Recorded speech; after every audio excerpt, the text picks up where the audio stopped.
Good morning, everyone. Sorry about the little bit of a late start. Had some problems with GoToWebinar here, getting the screen to show up correctly. But welcome to. I know we got a bunch of new subscribers, so welcome to you guys. Today we're going to go over my 3 favorite trade setups using Elliott Wave. And these are all going to be trade setups that I have discussed previously. And so these are not kind of like a look back hypothetical, what I would have done kind of thing.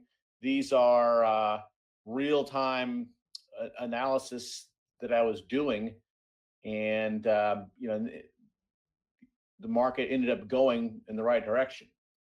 So just to show that it can work. Now you can go back and access these lessons that we're going to look at. So, and these are in no particular order, but fifth waves are good setups when you have a pretty good, expectation. Like I'll draw kind of the textbook version of what a fifth wave setup would look like. So you got a 1, 2, 3, and a 4. And if you got a completed corrective count for wave 4, and it's holding at, say, a 38% retracement of the third wave, and so it's at good support, and then you see a little bit of an upturn, let's say, then that would be a pretty high confidence setup for a fifth wave rally. So that's going to be one of the setups. All right. And another one is basically a third wave or a C wave, which are pretty much similar in the setup. If you get 5 waves up, let's say, and then you get a 3-wave decline, that sets the stage for a third wave up or a C wave up. So it could be A, B, that would be the C wave part of this, or it could be 1, 2, and that would be the third wave. So 5 up, 3 down, or if it's a larger downtrend, 5 down and 3 up sets the stage for a third wave or a C wave. So that makes for a good setup. And the third thing, which is a little harder to come by, ending diagonals. When those patterns are complete, it really sets the stage for a sharp movement in the opposite direction. So you don't see those too often, but when you do, they really provide some pretty good opportunities for a lot of volatility. All right, so let's start off by looking at a recent setup here in the S&P. All right, and that would be what we're seeing here. Let me get this kind of a better view, because sometimes I update the counts retroactively sometimes on these running wave counts. So this is a chart taken basically from my US intraday stock service. All right, and get rid of that. What we had was a wave 4 triangle pattern. So that was a very clear ABC down right to the previous fourth within 1 point, just slightly lower than 1 point below that previous fourth wave low. So that was a pretty good argument that this was a corrected decline and that ultimately we're going to see a new high in the S&P. And then after this consolidation here, it became apparent that a triangle was taking place. And then that sets the stage for a fifth wave thrust. And then once you get that, then you get a reversal back down. So that gives you a great roadmap when you see these patterns. And so the way you could trade this would be, once you identify the end of wave C and then D, then you can be looked to be a buyer for wave E. and wave E should hold above the wave C low. So you could have been a buyer at say 4,100 with a stop right below there and look for a new high. And then you count 5 waves up out of the triangle to time the next peak. Now I will say that in real time, I kind of thought this move would go a little further. So I was counting it, I believe, as a 1, 2, 1, 2, and then 3. Let me get a, well, there it is. Let's see. All right, so this is the SPY. This is better because Trade Navigator has let us down with the data. We're not getting cash index data, but the SPY is working. It's the same thing. All right, so originally I thought it was a 1, 2, 1, 2, and this was going to be a third of a third. So the way I manage a trade is if I think a third wave is unfolding, I do not want to see a break of the 618 retracement of the third wave so far. So that level is 417.43 in SPY, and it got down to 35. So that told me that probably that was already 5 waves up complete. So that's where I basically would have exited this. If I was a buyer down here somewhere, I would have exited around 417, 42. So that worked out. That resulted in a decline that's still unfolding. It's hard to say if wave 4 is done or not, but anyway, a nice reversal back to the neighborhood of the previous 4th wave low. And now we will see if this turns into a 5th wave down to confirm a top, or if somehow that's just a quick ABC and it's going up. And so the line in the sand for the current bearish count would be the bottom of wave 1 that should not be overlapped by wave 4. So we will see on that. Okay, so let's go to some examples that I covered here in real time. And let me pull up the lesson. And so all these, so the S&P was a more recent, fresh example and came from the stock service. And, but all the rest of these are going to be trade setups that I discussed in Trader's Classroom that you have access to. All right, so let's see when this was.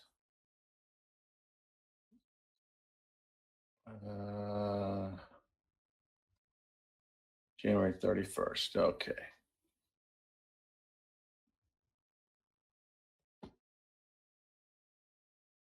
All right, so this is a trade that I did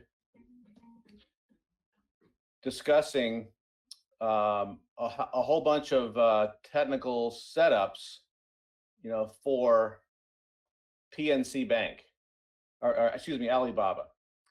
And, this was the wave count. I had an ABC wave 4 complete on January 31st. So I was looking for a 5th wave down. All right, so let's go to the chart. So January 31st was right here. And actually I recorded it the night before on the 30th. So that's the data I had basically right there. So I had wave 3 down complete, a nice ABC up, very close to the previous 4th wave peak, so right at resistance. Both legs up were about equal, a little bit shy. C was a little bit shorter than wave A, but in general, we were getting indications that this rally was complete. That there was some cycle downside projections, I believe seasonal was pointing down. So everything was a nice setup for a wave 5 down to new lows. So, basically, depending on how you personally like to trade, whether it's shorting stocks, whether it's buying puts, whether it's selling call spreads, there's different ways of trading it, but the wave count and the technical indicators were strongly suggesting that a fifth wave down was ready to start.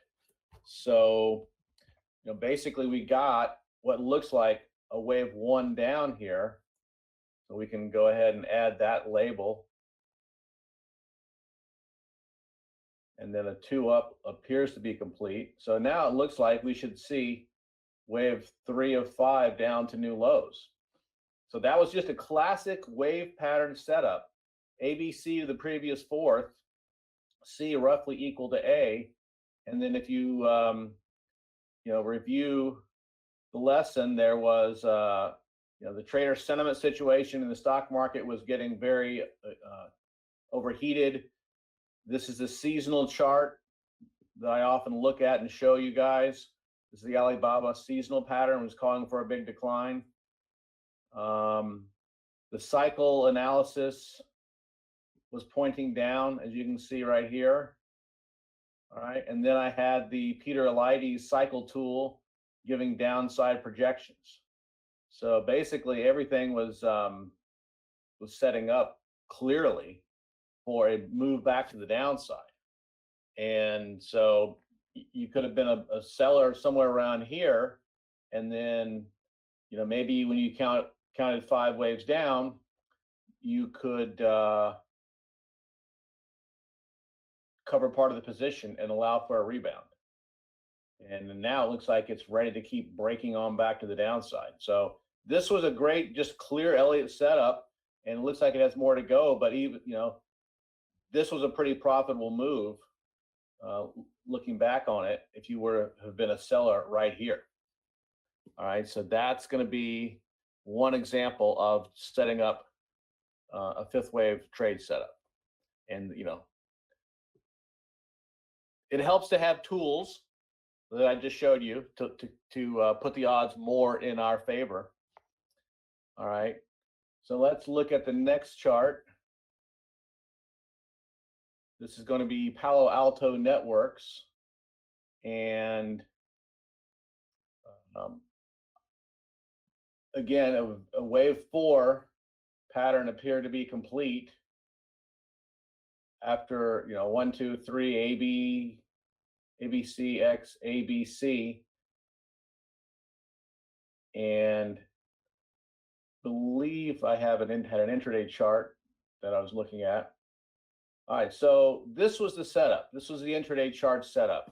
And by the way, this is the lesson from February 3rd, if you want to go back and review the thinking in real time.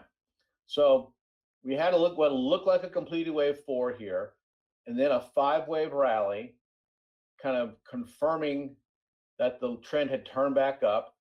Also, prices had gotten above the 618 retracement of this last leg down, which if there was going to be further decline, that level probably should have contained any recovery. So you got 5 up above the 618 of the last leg down. That's strong evidence that your trend is up. So after the 5 up, what happened? It pulled back right to the previous fourth,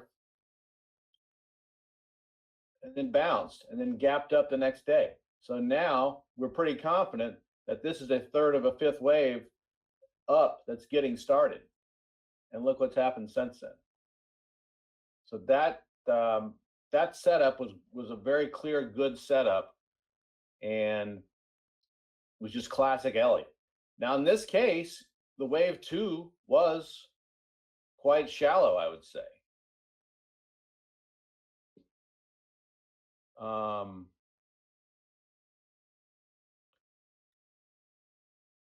It definitely got to the previous fourth, but it was a shallow retracement percentage-wise. It wasn't even a 38%. So that just shows you that you don't always get that 618 wave 2 decline. in this case, the market was pretty strong. It gapped up a couple of days. And so therefore, wave two just couldn't really muster much more than a previous fourth wave low pullback. So that one was a just another classic Elliott wave setup. All right, so let's look at the next chart, which is going to be PNC.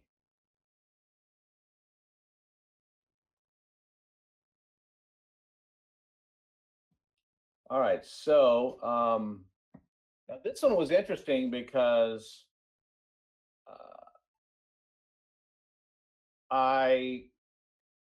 it really preceded what has become the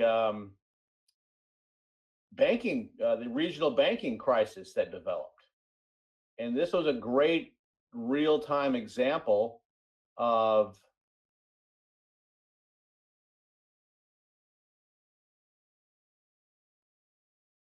where the Elliott wave pattern and technical analysis is in essence predictive of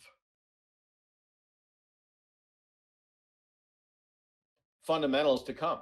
So just look at this. So we got, this was a wave counting exercise where we were going through the whole wave count. And I arrived at this conclusion that an AB was complete and it was starting a big C wave decline that ultimately could go back toward this low right here. All right, and then I showed you the intraday chart with a 1-2-1-2 calling for downside acceleration. So this trade kind of combines two of my favorite setups, which is a C wave or a third wave, and then a third of a third wave. So, bigger picture C wave, and then shorter term picture third wave. Let's go to that. All right, so basically this was where the setup was shown. So we have an A, B, C up, and it was a truncated B wave, or C wave, I should say. C did not go above A here.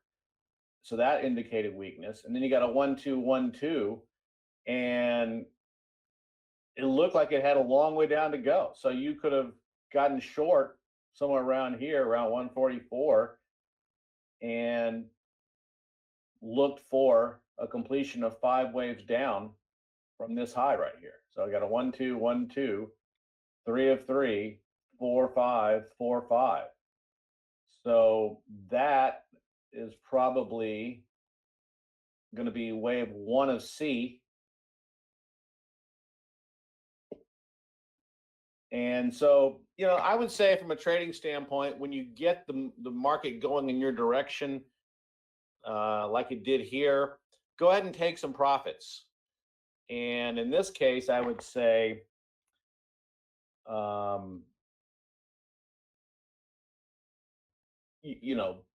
take most of the profits when you think 5 waves down are complete, because you're probably going to get an ABC up. All right, and it looks like it did maybe a flat wave 2 up to here, and it could be already breaking down in a third wave. So that could be another 1-2 right there. So overall, PNC looks headed lower, but based on that daily chart setup, it was really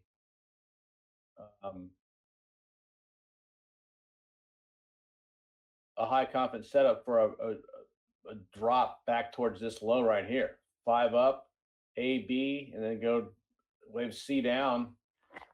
The rough target for C equals A would be around 90, it looks like. So this is a case where, this was right when the regional banking crisis started catching headlines. And so the wave count was foreshadowing what ended up happening fundamentally. We were not hearing about a regional banking crisis, right here, only when it started to break down. So this was a nice setup, and it still looks like it has lower to go, but it was a great,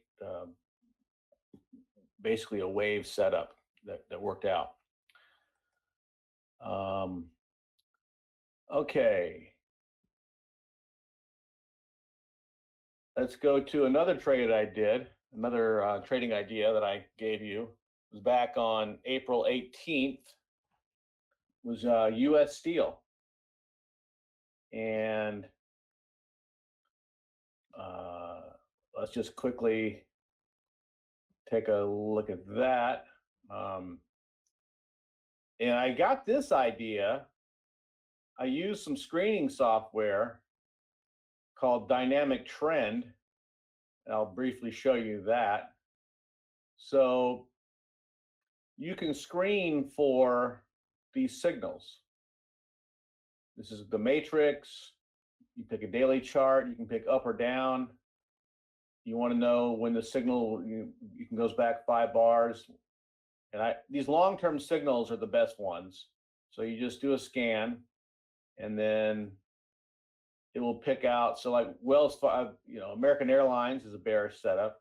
Wells Fargo. So here's a chart of Wells Fargo. This red dot is a bearish signal for Wells Fargo. All right. And so anyway, back here, April 18th, I was looking for, I found a signal for US steel, X.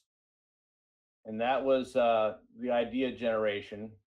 And then I went and looked at the cycle picture, which was negative. And the wave count isn't super clear on the larger picture, but look, this was a nice, let's go back. I'll show you so this was a clear ABC rally on a daily chart of US steel. It went a little bit above the 618, but not much. So an ABC up, and it looked like an impulsive decline was starting. So a third of a third wave was the setup. And then I broke it down to the intraday chart, showing 5 down and a wave 2 rally in progress. And this was back on, again, April 18th. All right, so let's look at April 18th. Right there. So Elliott wave strikes again. It worked out quite well. We've got a third wave down that's unfolded since that peak. So this was just nothing more than technical signals and applying a classic Elliott wave analysis. 5 down, 3 up, 5 down, corrective up. And then a third wave down has started. And if I had to probably go ahead and label this, it looks like maybe a third wave down ended there. And then that is probably a fourth wave. So I would look for a fifth wave down to come. And that would be, looks like, actually, I think I got the wrong degree here. So it would be 5 down, a smaller degree there. And then this would be, wave 1 of 3. So 1, 2, 3, 4, 5 for 1 of 3, and then a bounce, and then a real meltdown, no pun intended, after that. So anyway, this was just a classic wave analysis setup, and it helps to have the kind of screening software to draw your attention to trade setups. Now here is a signal, a bearish signal back on, mid-April roughly. It looks like a very nice ABC up there, and it gave a bearish signal. So we got an even larger degree of bearish signal here. So that's one of the tools I use to find possible trade ideas. So let's see.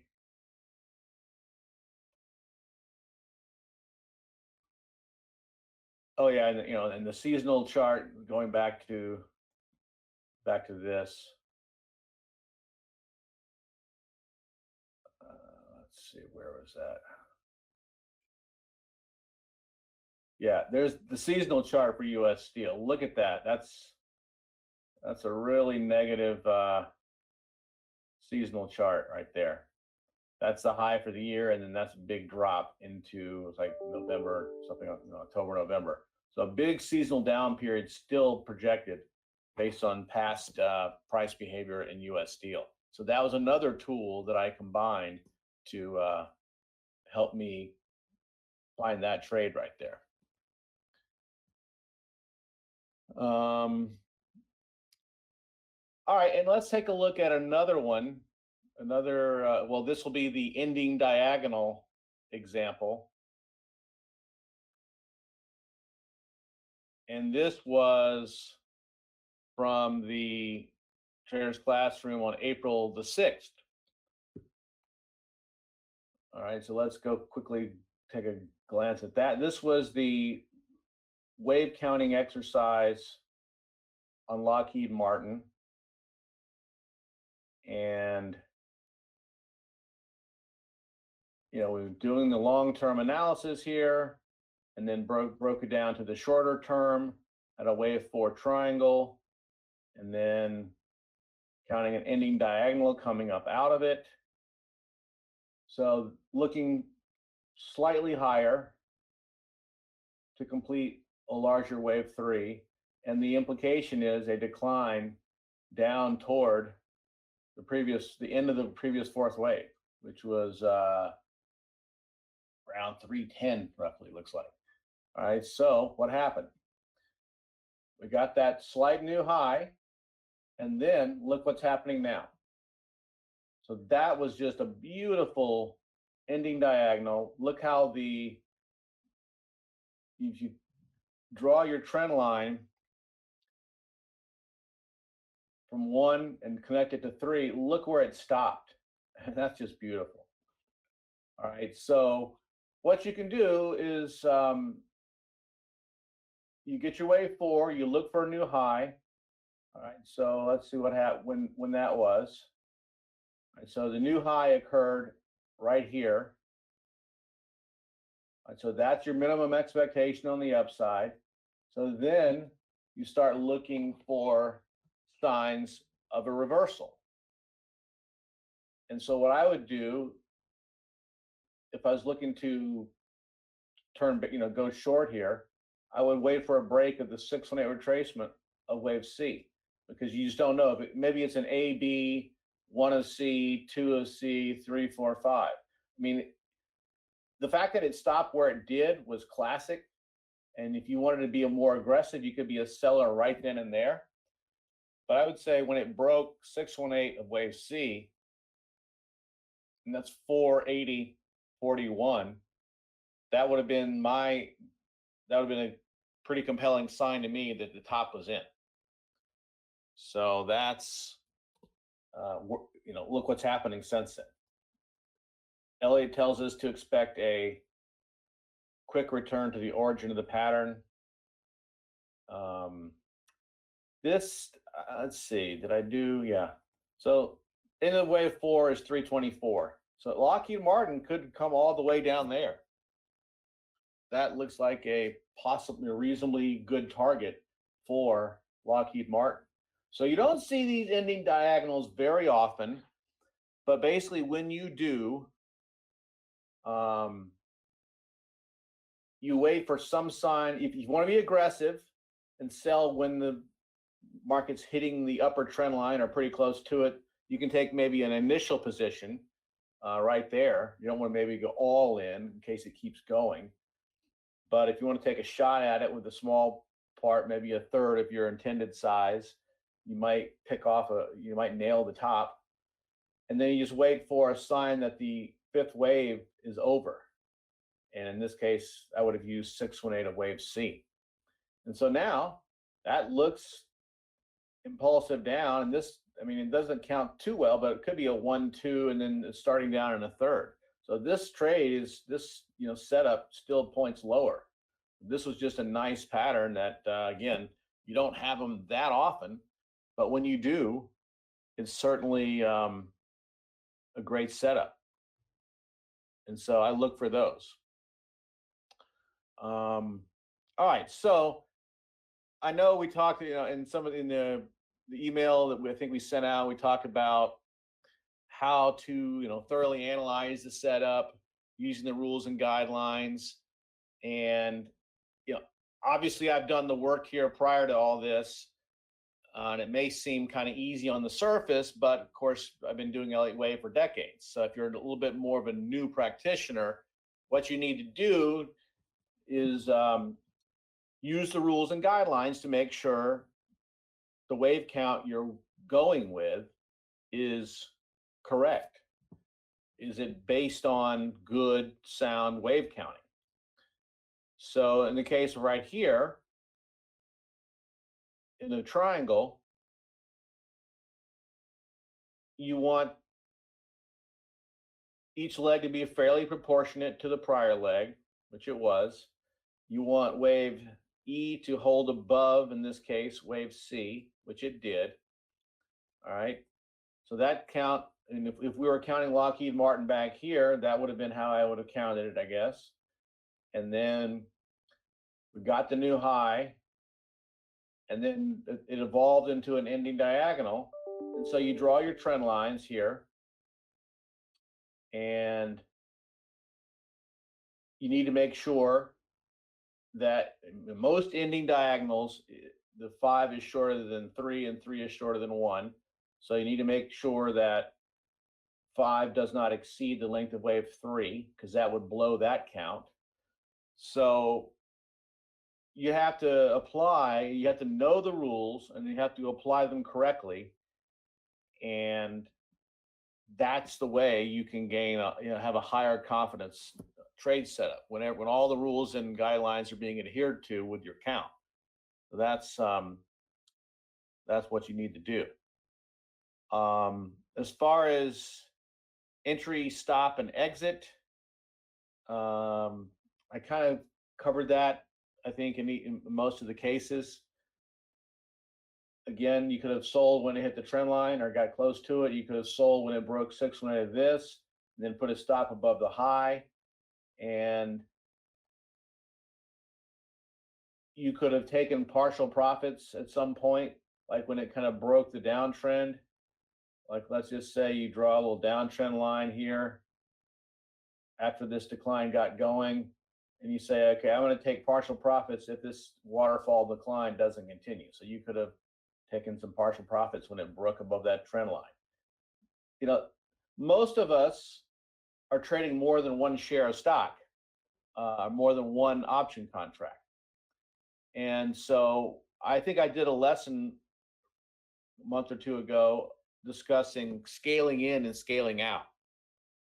I think too many people have the bad idea that you have to be either all in or all out. And I don't like that. I think from a trading standpoint, take part of your position off when you've got a very nice profit established. That way, if the market reverses and goes back against you, then you are still likely to have a winning trade on your hands overall. And so you could be kind of temporarily right, but bigger picture wrong, and still make money.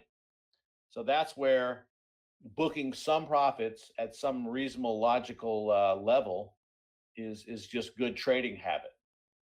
And if the trade keeps running, you still have exposure, and you can let that kind of home run keep playing out.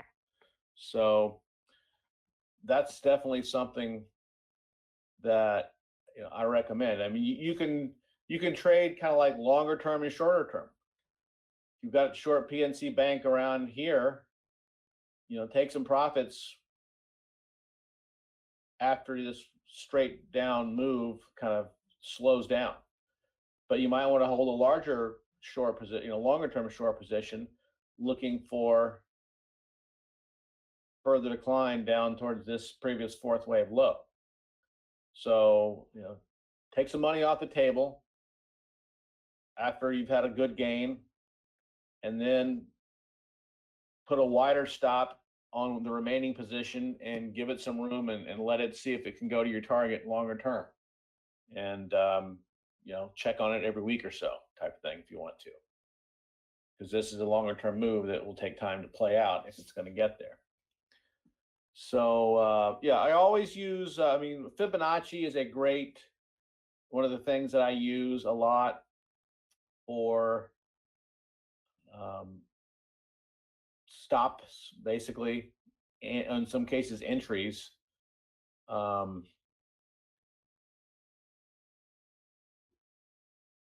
So like if I was bullish Palo Alto here, and we get this ABC down in the previous fourth, and we get a gap up, all right, and I said, well, I thought we were going to have a deeper two, but I guess that was it, so I might be a buyer right here. And you could use either one of two approaches. You could use a really tight stop and say, okay, I don't want to see it get below the 618 retracement of this third wave up so far. So you could use a stop right there, right below there, 618, 159.51, one tick below. That would have worked out perfectly well. And if you wanted to give it a little more room, you could say, well, maybe, just maybe, it's one up, A down, and this is D of a flat, and it's coming back down here in C of a flat. And so you wanted to give it some room, and you might want to put a stop a little bit below 618 of this whole thing. So it just depends on your level of aggressiveness and risk taking and how short-term oriented you are, ability to kind of make an adjustment if you need to. So if you're in front of the screen all day, you can be a buyer here with a stop below the 618.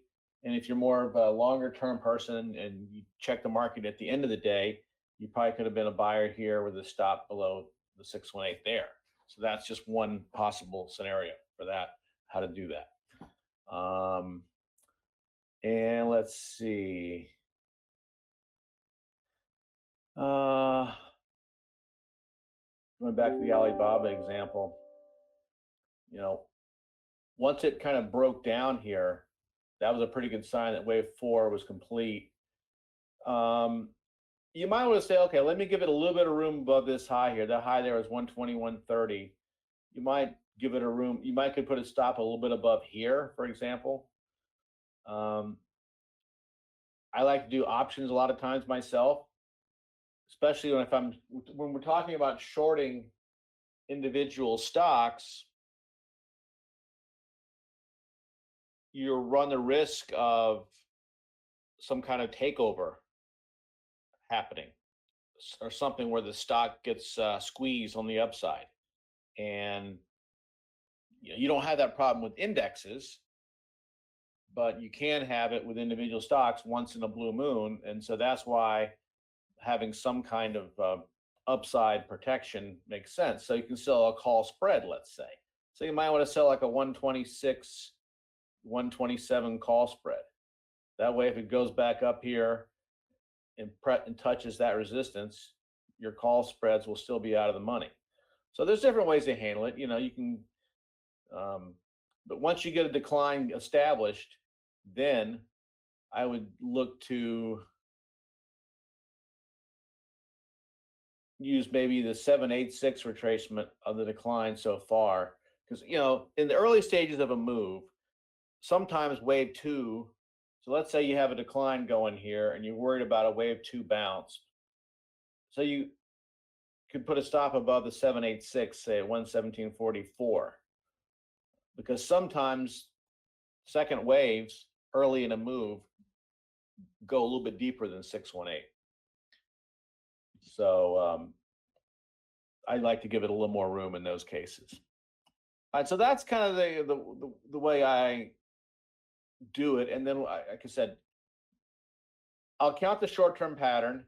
And if it looks like a 1, 2, 3, 4, 5 down, I would either trail very close stops or just exit part of the position and wait for a bounce, and then look to reestablish that position. So, take partial profits when you have them, and that gives you the flexibility to add more. But if the market keeps going in your direction, hey, you still got a winning trade on your hands. So that's a very enviable position to be in. All right, so I think that's pretty much what I wanted to cover. So I will take questions now. And if you have any questions on what I've just gone over, then that's fine. Go ahead and type the questions in. All right.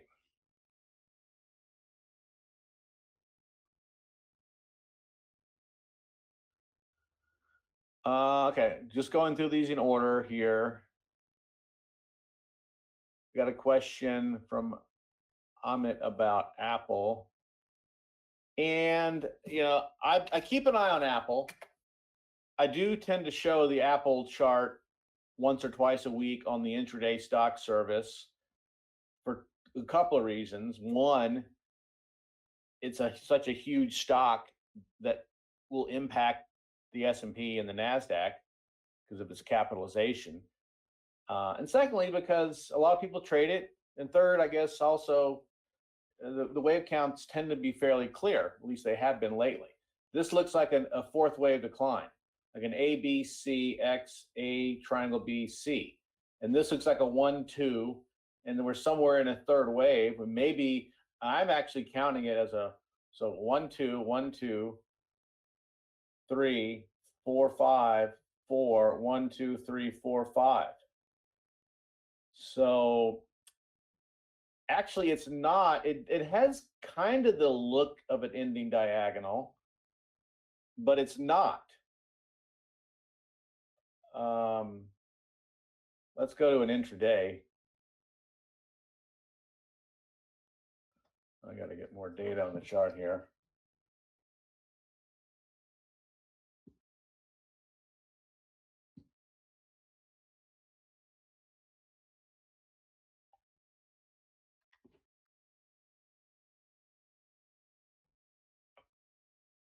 Okay, so 1, 2, 3, 4, 1, 2, 1, 2, 3, 4, 5, 3, 4, 5. So it looks choppy and overlapping, but it's not. Let's see. So 1, 2, 1, 2, 3, 4, 5, 3, 4, and then 1, 2, 1, 2, 3, 4, 5, 3, 4. No overlap there. 5. So yeah. And if you were to draw like trend lines here, they're not wedging. It looks like it's slightly expanding. So yeah, looks kind of like an ending diagonal, but I don't think it is one. Nicholas asking, can A be a WXY? Yeah, like A of a triangle can be a double zigzag, or A of a flat can be a double zigzag. Yes. How do you access the seasonal charts? Well, I get it through Trade Navigator. Like I can pull up a seasonal chart of Apple here, and I will just click seasonal analysis there on a daily, and then boom, here it comes. So that's one of the good features of Trade Navigator. Average trend is what I'm concerned about. This is like a spaghetti models of a hurricane forecast. So I uncheck all cycles. So the blue is this year, the green is a typical up year, the black is the average year, and the red is how it looks like when it's in a declining. And so I'm really looking for the average trend. If you wanted to look at the bullish trend, it's going to be kind of similar. There's probably not too many down years in Apple. So the bullish trend is going to look a lot like this one. You can see it has the same general shape. So, so the blue line is today. So Apple has a down seasonal period that's due right here. So this is a very good feature. This seasonal charts on Trade Navigator are available for every symbol, apparently. Stocks, commodities, overseas markets, indexes, whatever you want to look at. And there's other services out. Seasonals are becoming a little more popular now. There's another one, I think, website that I subscribe to. I think it's superseasonals.com. I mean, so, and then MotiveWave, we got them to add seasonals to that. This seasonal apparently just takes all the history. It goes back to the first full year of data, I believe, of any particular instrument. And their method is not disclosed, but basically, I guess, they take the average movement percentage-wise of every day of the year. And so if May 25th has an average decline of 0.03%, then that'll be reflected on this chart, 0.03% decline. And they just string all those data points together, and this is the seasonal trend. So yeah, seasonals, I always say, are kind of like vitamins. It might help, and it probably won't hurt if you use seasonals, because it's not like you're buying a stock when the RSI hits 95. That probably wouldn't be a good strategy. But looking at this, if the seasonal tendency in the past has been for a decline in a certain period, then it's probably not going to hurt to look at it, and it might be right. It's never going to be right all the time. So you want to have seasonals combined with other tools as well. All right, so let's see how many questions we got here. I'm going to try to get through these as quick as I can. I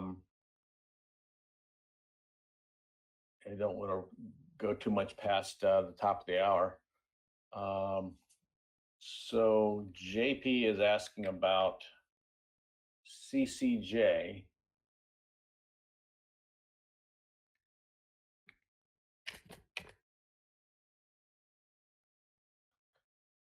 Would you say CCJ is a bullish or bearish triangle for the March 20th low? All right, we'll take a look.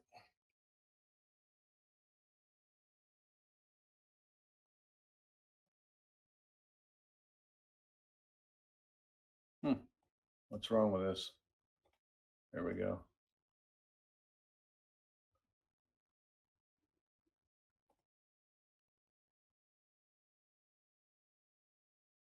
It looks like an A, B, C, D, E right there. Now let's see. If you wanted to argue A down, A, B, C, D, E triangle, bearish triangle, that's possible too. It really hinges on how you count this. Looks like it may be a 1, 2, 3, 4, 5.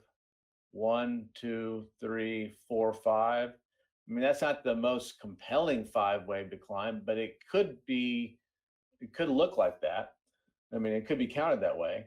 So I might just want to wait for a breakout of either there or maybe there. Wait for a breakout of one of those levels before I would try to play the move. So yeah, I mean, that's just a very cursory analysis. Obviously, I haven't done a long-term look at it, but yeah, you can make a case either way. So I probably just want to see a little bit more movement. Is the dynamic trend alerts and sessional chart included in Trade Navigator? No, dynamic trend is a separate piece of software. I did an options course a couple of years ago, and this is a very options-oriented software. And so we got access to this back then, and had a special promotional deal, 3-month trial, I believe. I'm probably going to do the options course again in the next couple of months. I'm working on that now. But no, this is a separate piece of software. Dynamic, just Google dynamic trend, I guess, if you want to, look into it. I like the software. I mean, these signals are great. You can look at intraday charts, and you can get these signals on short-term time frames. Like, look at that. It just gave a couple of bearish signals on the SPY 15-minute. So, and they tend to be pretty accurate. Not like there, you had a little bit of a drop there. You didn't have a huge move against you. That was a good low that held for a while, only a slight move down. All right, that low held for a while. The shorter term signals aren't as accurate, but the blue triangles and the red dots are the medium and longer term, and they tend to be pretty accurate. So I do like the software. Why do trend lines on ending diagonals cross over the price areas? Yeah, it does sometimes. Why do they? It just does. I mean, what you do is you connect waves 1 and 3 and extend it, and you connect waves 2 and 4 and extend it. And sometimes prices will go outside those things, those trend lines. I don't like to see it persist for too long. Then it really raises questions about the accuracy of the count. But a little bit of outside movement is acceptable. All right.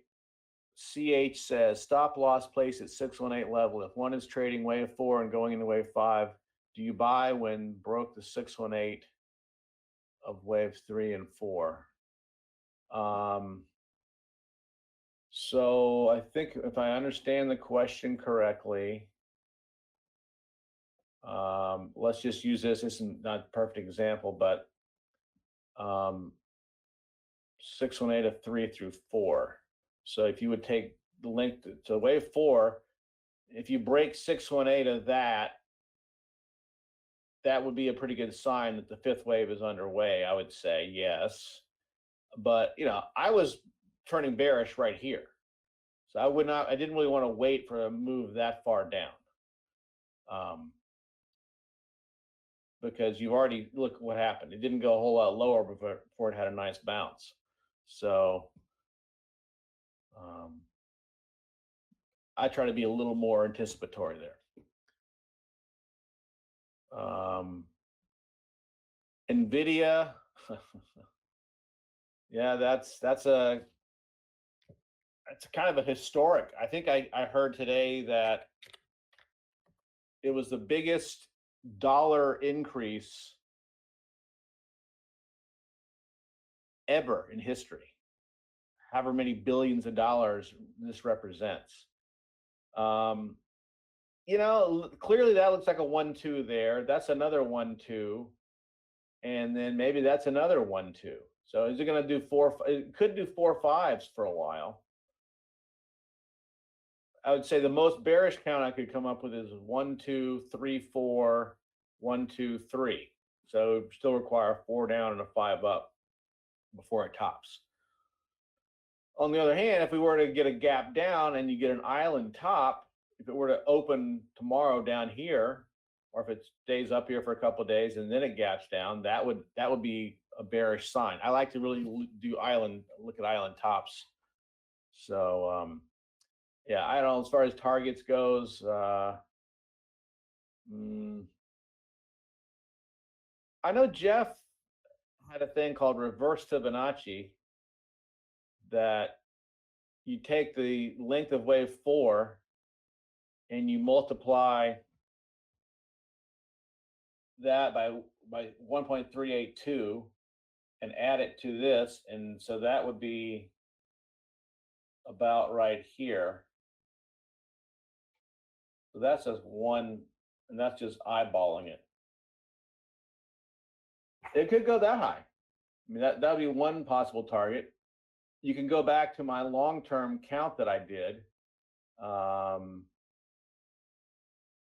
and look for, the 3 targets for fifth waves are 5 is 618 of wave, if the third wave is extended, 5 equals 618 of wave 1. And if that's reached, then you look for 5 equals wave 1. And if that's succeeded, then you look for 5 equals 618 of 1 through 3. So that's how you come up with targets. And I haven't done it here for, you know, NVIDIA here. Maybe I will. FCX. Sean is asking about FCX. That looks kind of like 5 up right there. Like maybe an ABC down, 1, 2, 3, 4, 5 up. ABC, XABC. So it's clearly in a downtrend. I would like to see it. It's near the 618. So if it can kind of stabilize and turn back up, I might be bullish. But considering my larger, increasingly bearish view of the market, I don't know if I'd want to catch the falling knife right now. Costco has earnings tomorrow. Okay. I mean, I've done this stock. It looks like a nice triangle on the bigger picture. So overall, I'd like to think it's going to bottom around here and go up to new highs. A, B, C, D. And this could be E, could be turning into a triangle. A, B, C, D, E, and then it goes. So far, it's holding that trend line. So I think it resolves higher, but it may have to go sideways for a little bit longer.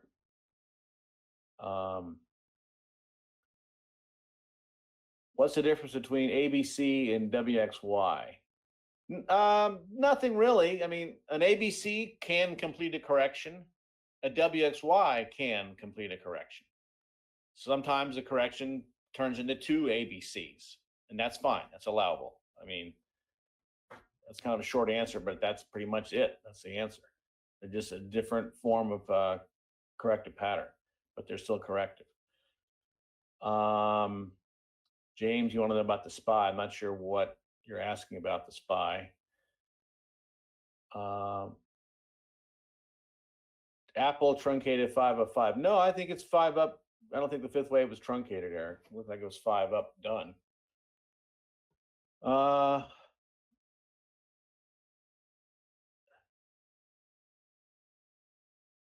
You don't like my labeling in PNC.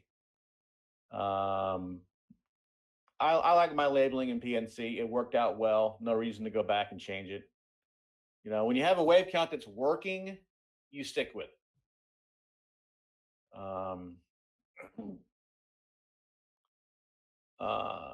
So yeah, getting a question about oil. So looks like the last couple of questions here. I want to wrap this up.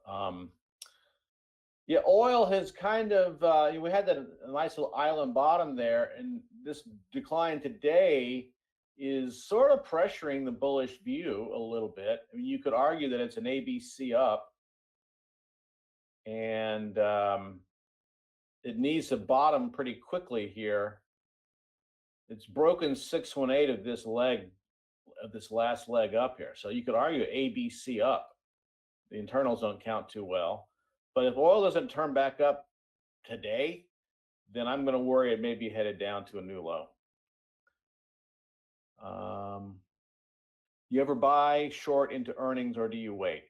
You know, look, that's a good question.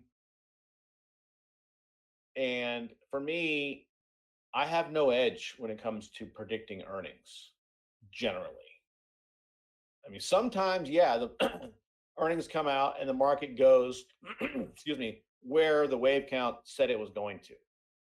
But if the wave count is not just pound the table clear, and you have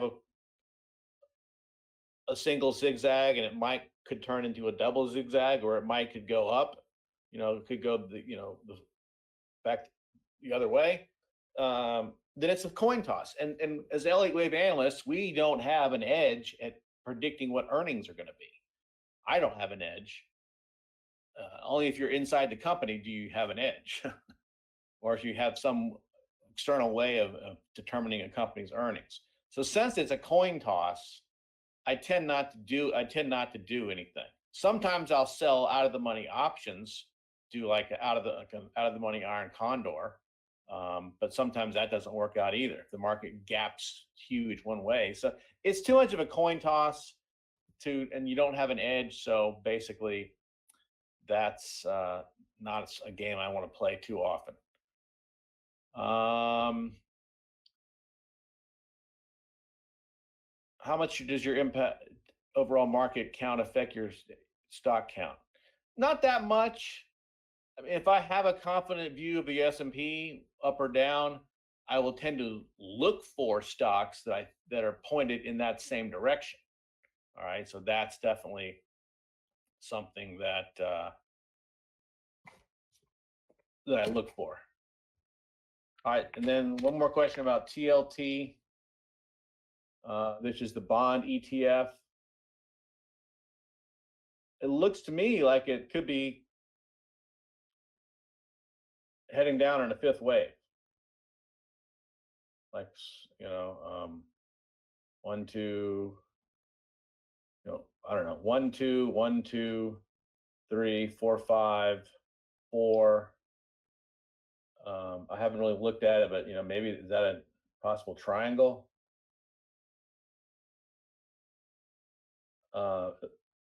So it looks like it could come on down to new lows. We'll see.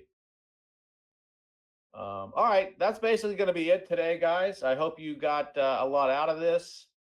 By all means, if you have other questions, please send them in. I totally welcome lesson ideas. Sometimes that's the hardest part of this job, is coming up with what to talk about. And so if there's certain questions about Elliott Wave or trading that you have, I'm happy to take those suggestions. I can't do every single one of them, but if one comes up several times, or if it makes just a lot of sense, I will definitely, do that. And how do you reach me? I guess, well, you can leave a voicemail. I get those. You can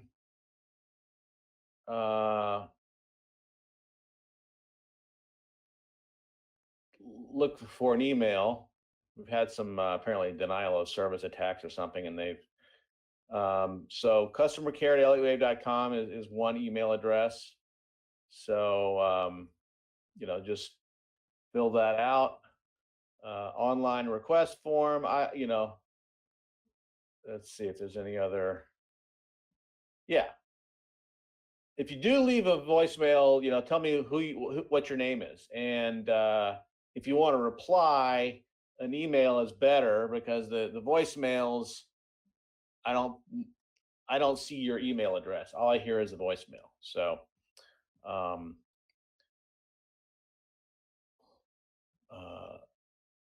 but either way, feel free to reach out. I have no problem going through emails. I don't get that many, so it's not a hard job for me to look at them. So please, send in your ideas. It's good to know what the subscribers are kind of wrestling with when it comes to trying to learn how to trade Elliott. All right, that's it for today, guys. Have a great long Memorial Day weekend, and we'll be back at it next week here.